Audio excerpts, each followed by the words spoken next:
Media, আপনাদেরকে ধন্যবাদ। আমাদের পাশে আছেন আমাদের বিশ্বনাথ উপজেলার এসিলেন্ট মহোদয়। আপনারা দেখতে পাচ্ছেন যে ছাত্রছাত্রীরা যে একটি অভিযোগপত্র ওনার হাতে তুলে দিয়েছেন। কোমলমতি ছাত্রছাত্রীবৃন্দরা আজকে পায়ে হেঁটে 10 কিলোমিটার দূর থেকে অনেক কষ্ট করে উপজেলা পরিষদে এসেছেন। তাদের একটাই দাবি হচ্ছে প্রধান শিক্ষক ফারুক ইকবালের পদত্যাগ চায় তারা। তাদের বিভিন্ন অভিযোগ আছে, উনি গায়ে হাত দেন ছাত্রছাত্রীদের, বিভিন্ন জিনিসপত্র স্কুলে লাগে, ওয়াশরুম, কমন রুম, এগুলোর ব্যবস্থায় তিনি নেই। বরং স্কুলে বিভিন্ন ভবন, সরকারি নির্মাণাদি এইসবকে কেন্দ্র করে তিনি লুটপাটের রাজ্য তৈরি করেছেন। সেটা আমরা জনসাধারণ এবং প্রাক্তন ছাত্র হিসাবে এটা আমরা নিজে নিজে জরিপ করেছি, সেটা সত্য, সেটা নিশ্চিত। এর জন্যই তাদেরকে আমাদের পক্ষ থেকে যত ধরনের সহযোগিতা লাগে আমরা দিতে প্রস্তুত হয়ে এখানে এসেছি। তাই আমরাও এলাকাবাসী, জনসাধারণ সবাই এই ফারুক ইকবাল তথা যে একনায়কতন্ত্রভাবে এই স্কুলটাকে পরিচালনা করছে, লুটপাট করছে, তার পদত্যাগ দাবি চাই। সাহায্য চাইছেন বা আমাকে ওনারা বিষয়টা দায়িত্ব দিচ্ছেন, কিন্তু ওনাদের আমি সর্বাত্মক কয় দফা দাবি উত্থাপন করেছেন যদি বলতেন? ওনারা তো মূলত ওনার অবস্থান কারো বিষয়ে কিন্তু অন্য কোনো শিক্ষক বা অন্য কারো বিষয়ে কিন্তু সরাসরি অভিযোগ নাই।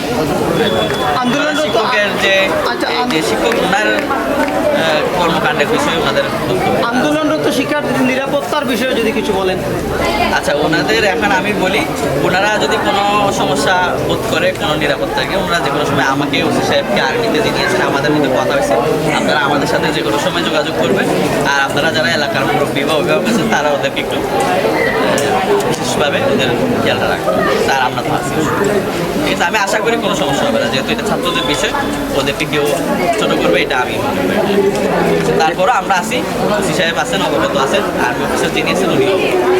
আপনারা দরকার হইলে ওদেরকে ওই নাম্বারগুলো একটু সেভ করে দেবেন ফোনে বা কোনো কাগজে বা ডায়েরিতে লিখে সবসময় ওদের কাছে দিয়ে দেবেন। আমার মনে হয় না দেশের বর্তমান যে পরিস্থিতি কারো এই পরিমাণ দুঃসাহস, ঠিক আছে। যেখানে সমন্বয়ক যারা আছেন তারা যদি একটু কথা বলেন যে আপনারা কি কি দাবি উত্থাপন করেছেন, স্যারের কাছে যে স্মারকলিপিটা প্রদান করেছেন, এখানে কি কি অভিযোগ রয়েছে প্রধান শিক্ষকের বিরুদ্ধে, সেটি যদি একটু উত্থাপন করেন, কে বলবে?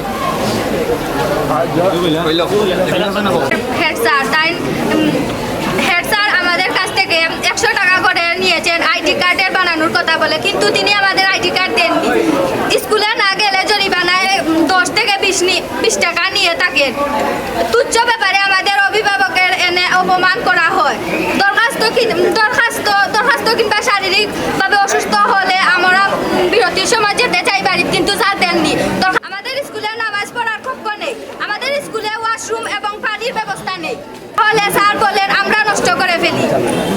ঝাড়ুর কথা বললে স্যার বলেন আমরা সবাই চাঁদা তুলে করি, ঝাড়ু ঝুড়ি আনতে হয়। 40 ডিগ্রি তাপমাত্রা মাঝে আমাদের ছুটি দেন না, অথচ ছাত্রীদের মেকআপ করতে দেন না, মাস্ক করতে দেন না। উনি মাস্ক নিয়ে অনেক গার্জিয়ানের সাথে তর্ক করেছেন, অনেক বিবাদ করেছেন, এমনকি গার্জিয়ানকে ডেকে এনে উনি অপমান করেছেন তার যে রাজনৈতিক লিডার আছে ওদের দ্বারা। কিন্তু